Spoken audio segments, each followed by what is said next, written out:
Hey YouTube, in this video I'm going to run through the different options for carrying luggage on your bike, from free to fancy ways. Maybe you're commuting to work and you need to carry your work stuff. Maybe you're doing the school run, you need somewhere to put your kids' stuff. Maybe you're using your bike for shopping. There's lots of different ways to do it, from zero to very expensive. So first of all, if your bike's got one of these, a back rack, that's what I call it, there may already be this part on the back which can keep things underneath it. So it's got springs at the back which keep tension. So you can put things directly under this. It's not the most secure way. The next way of doing it is if you have a bungee cord. The bungee cord goes on the bottom and over, and you can put anything underneath, like a backpack, etc. Some bikes come with this as standard. It's similar to a bungee cord and it has a clipping mechanism underneath. These are not as good. The elastic does not stay elasticy. They lose this elastic very quickly and you end up throwing them away and they get just a bit frayed, not very useful. So if you've got one of these on your bike, if not, if you can fix it, you need to check if it's got the holes on the side and by the gears at the bottom. You need to put in screws to attach it. These are €26 from Decathlon. I've had people writing to me on YouTube saying, I can't find it in Decathlon. They don't look like that. You're right, they don't. They come completely flat. So they're flat like that, and you have to assemble it yourself with the screws with an Allen key. It comes with an Allen key, but you should have your own anyway, and that's how you can get it to fit your bike, because these parts move forward and back. At the bottom it moves up and down depending on the size of the back of your bike. So if you've got one of these, then you've got other options. So you can put a box on the back. The cheapest box is free. It's a box like this that you get oranges in, or something from Aldi. So a wooden box, you can put this on the back rack and you just thread the bungee cord through to keep it in place, or you use plastic ties like this. You can get a bag of plastic ties, bigger size, for like £1, €1 from the market or some sort of cheap hardware store. So you can attach that orange cart on the back of this and you've got something to carry stuff. The next level up is a metal one like this. This was €5, and there was a huge pile of these at my local bike shop for €5, and they fit in under the back rack like this. It's just slips in, and then you have to kind of manually push these parts to hold into place, but you can also use a bungee cord or plastic ties to keep it in place. Next option is the basket. Okay, baskets are okay for small journeys, like to pick up some letters from the post office or a couple of items from the shop.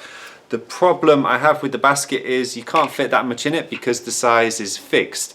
When you stick things in it, often they won't fit, or when you pull them out, the whole basket comes off. Now they have a handle, but you feel a bit weird walking around with this kind of metal basket that's not even that big. I'm not keen on baskets, also because when you're riding the bike, it's the front wheel that takes the most of the pressure. When you come off the curb or you hit something, when the bike jumps, basically the basket goes like this and everything goes flying out of it onto the road.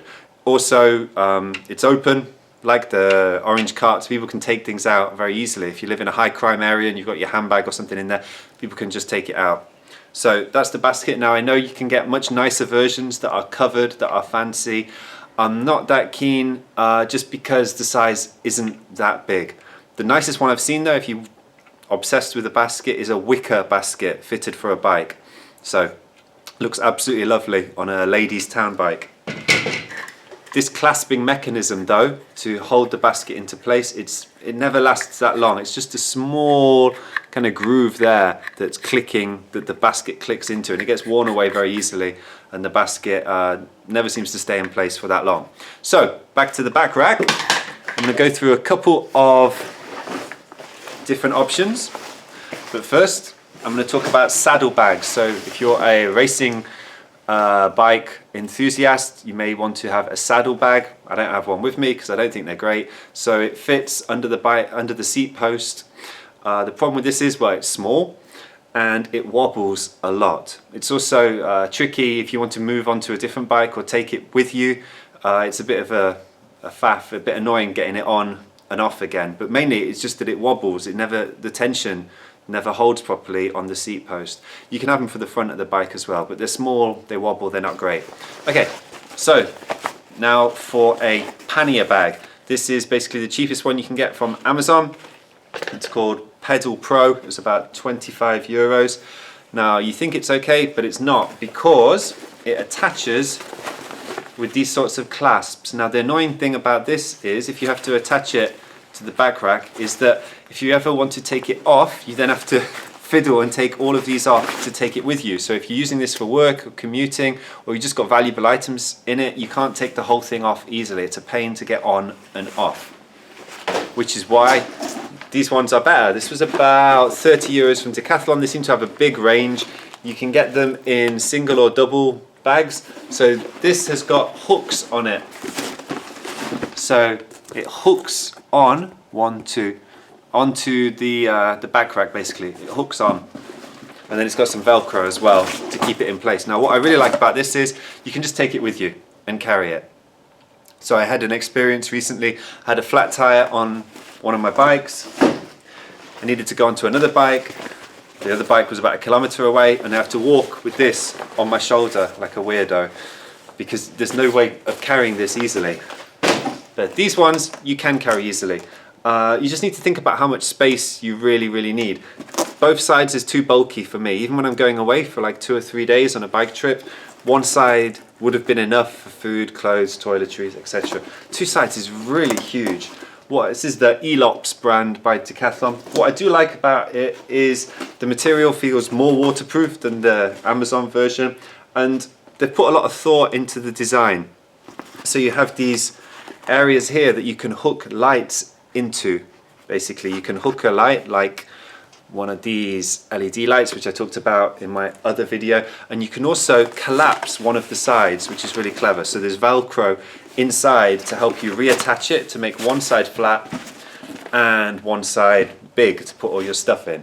But honestly, I think one side is enough. So my final recommendation, if you're looking for something more fancy, if you've just got a lovely new electric bike, the best brand for these pannier bags that I've seen is called Ortlieb.